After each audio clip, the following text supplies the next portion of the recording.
ആ ഗുരുവായൂരപ്പ, നാളെ ഗുരുവായൂരപ്പന് ഏറ്റവും പ്രാധാന്യമുള്ളൊരു ദിവസമാണ്, അറിയാലോ. നാളെയാണ് നമ്മുടെ തൃപ്പുത്തരി. ആ തൃപ്പുത്തരി എന്ന് പറഞ്ഞാൽ വളരെ കേമായിട്ടുള്ള ഭഗവാന്റെ ആ ഒരു സദ്യ. അതായത് ഇപ്പോൾ ഇല്ലന്നറ കഴിഞ്ഞു. ഇല്ലന്നറ 28-ാം തീയതി ആയിരുന്നു. ആ ഇല്ലന്നറയ്ക്ക് വന്ന നെല്ല്, ആ നെൽക്കതിരുകൾ അത് ഉണക്കി പൊടിച്ച് അരിയാക്കിയിട്ട് നമ്മുടെ ഇവിടെ നിന്ന് തന്നെ അരി കുത്തിയിട്ട്, കൈക്കുത്ത് കുത്തിയിട്ട് അരിയാക്കിയിട്ട് അത് വെച്ചിട്ടാണ് നേദ്യം തയ്യാറാക്കുന്നത്. അതിനാണ് തൃപ്പുത്തരി. അതിൻ്റെ കാര്യങ്ങൾ എന്താ വെച്ചാൽ, അന്നത്തെ ദിവസം ഒരുപാട് ചിട്ടവട്ടങ്ങളൊക്കെ ഉണ്ട് അതിന്. ശരിക്കും പറഞ്ഞാൽ സെപ്റ്റംബർ 2-നാണ്, അതായത് നാളെ. ഇതിൻ്റെ പ്രത്യേകതകൾ എന്താ വെച്ചാൽ ഒരുപാട് പ്രത്യേകത ഉണ്ട്. അതായത് പത്തില ഉപ്പേരി വയ്ക്കും. അത് നമ്മുടെ അഴീക്കൽ മനയം കുടുംബക്കാർ, നായർ തറവാടുകാരാണ്. അവരാണ് പരമ്പരാഗതമായിട്ട് നമ്മുടെ ഇല്ലന്നറയ്ക്കൊക്കെ നെല്ല് കൊണ്ടുവരുന്നതും ഒക്കെ. അപ്പോൾ അവരുടെ വകയാണ് ഈ പത്തില ഉപ്പേരി. അതുപോലെ തന്നെ പുതിയടത്ത് പിഷാരത്തിൻ്റെ വകയായിട്ട് ഉപ്പുമാങ്ങ ഉണ്ട്. ആ ഉപ്പുമാങ്ങ എന്ന് പറഞ്ഞാൽ കുംഭമാസത്തിലെ ഉത്സവമാണ് കഴിഞ്ഞ ഭരണിയിൽ ഉപ്പുമാങ്ങ ഇടും ഗുരുവായൂരപ്പനുള്ളത്. അത് തുറക്കുന്നത് അതായത് നാളെയാണ്. നാളെ തുറക്കുള്ളൂ. നാളെ തുറന്നിട്ട് ആ ഭഗവാന്റെ, അതായത് ഭഗവാന് അരിയളവുണ്ട്. അരിയളവ് സാധാരണ വൈകുന്നേരം ഉണ്ടാവുക. അതായത്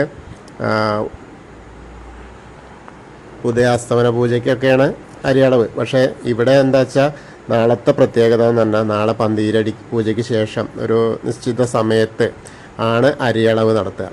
ആ അരിയളവ് എടുത്തിട്ട് ആ അരി അളന്ന അരി അതെടുത്തിട്ടാണ് അന്നത്തെ, അതായത് ആ ഒരു ഉരുളിക്ക് വേറൊരു കാര്യം കൂടിയുണ്ട്. ഉഴിഞ്ഞവള്ളി ആണ് അതിന് ചുറ്റും. അതും അതിൻ്റെ എന്തൊക്കെ ഐതിഹ്യങ്ങളാണ് അതിൻ്റെ. അപ്പോൾ ആ ഭഗവാന് നേദിക്കുന്നത് ആ ഉരുളിയിൽ, ഉഴിഞ്ഞവള്ളി ചുറ്റിയിട്ടുള്ള ഉരുളിയിൽ ഈ നമ്മുടെ നെല്ല് കുത്തിയ അരി എടുത്ത് ആ അരി കൊണ്ടാണ് ഭഗവാന് പുത്തരി നിവേദ്യം, തൃപ്പുത്തരി. ആ തൃപ്പുത്തരി നേദ്യം. അതുപോലെ തന്നെ അതായത് പത്തില ഉപ്പേരിയും അതേപോലെ പഴം നുറുക്കും ഉപ്പുമാങ്ങയും ഒക്കെ ഉള്ള വിഭവ സമൃദ്ധമായ, പിന്നെ കാളനോലൻ അങ്ങനെയൊക്കെ ഉള്ളത് ഉണ്ട്. അതിൻ്റെ അപ്പുറത്തുള്ള ഈ ഉപ്പുമാങ്ങയൊക്കെ അതേപോലെ പത്തില ഉപ്പേരിയൊക്കെ വളരെ പ്രാധാന്യത്തോടെ അന്നത്തെ ദിവസം മാത്രം ഭഗവാന് കിട്ടുന്ന നേദ്യമാണ്. ശരിക്കും പറഞ്ഞാൽ തിരുവോണത്തിനെക്കാട്ടിലും പ്രാധാന്യം ഇതിനാണെന്നർത്ഥം. തിരുവോണത്തിൻ്റെ സദ്യയെക്കാട്ടിലും പ്രാധാന്യം ഈ തൃപ്പുത്തരിയുടെ അന്നത്തെയാണ്. അതിൽ പിന്നെ അന്നത്തെ അരിയും പിന്നെ ശർക്കര, നാളികേരം, അതേപോലെ ഇപ്പോൾ കൂടുതൽ എന്താ പറയുക, ടേസ്റ്റിന് വേണ്ടിയിട്ട് കദളിപ്പഴം കൂടി ചേർത്തിട്ടാണ് നമ്മുടെ തൃപ്പുത്തരി നേദ്യം തയ്യാറാക്കുന്നത്. അത് ഭക്തർക്ക് വാങ്ങാൻ കഴിയും. ഇന്ന് വൈകുന്നേരം തന്നെ ഷീട്ടാക്കൽ തുടങ്ങിയിട്ടുണ്ടായിരുന്നു. ഒരാൾക്ക് 2 ഡപ്പ കൊടുക്കുമെന്ന് പറഞ്ഞു. പക്ഷെ ചിലപ്പോൾ ഒന്നൊക്കെ കൊടുക്കുള്ളൂ. ഉള്ളതിനനുസരിച്ചാണ് കൊടുക്കുന്നത്. ആ നേദ്യം തയ്യാറാക്കുന്നത് ഭഗവാന്റെ ഉച്ചപൂജയ്ക്കാണ് കേട്ടോ. ഉച്ചപൂജയ്ക്കാണ് ഭഗവാന് ആ നേദ്യം അർപ്പിക്കുക. അതിന് ശേഷമാണ് നമുക്ക് ഭക്തർക്ക് അതിൻ്റെ പ്രസാദമായിട്ട് കിട്ടുന്നത്. ഇപ്പോൾ ഭക്തർക്ക് ആകെ ഒരു 1/2 ലിറ്റർ മാത്രമാണ് കിട്ടുന്നത്. അതിന് 120 രൂപയാണ്.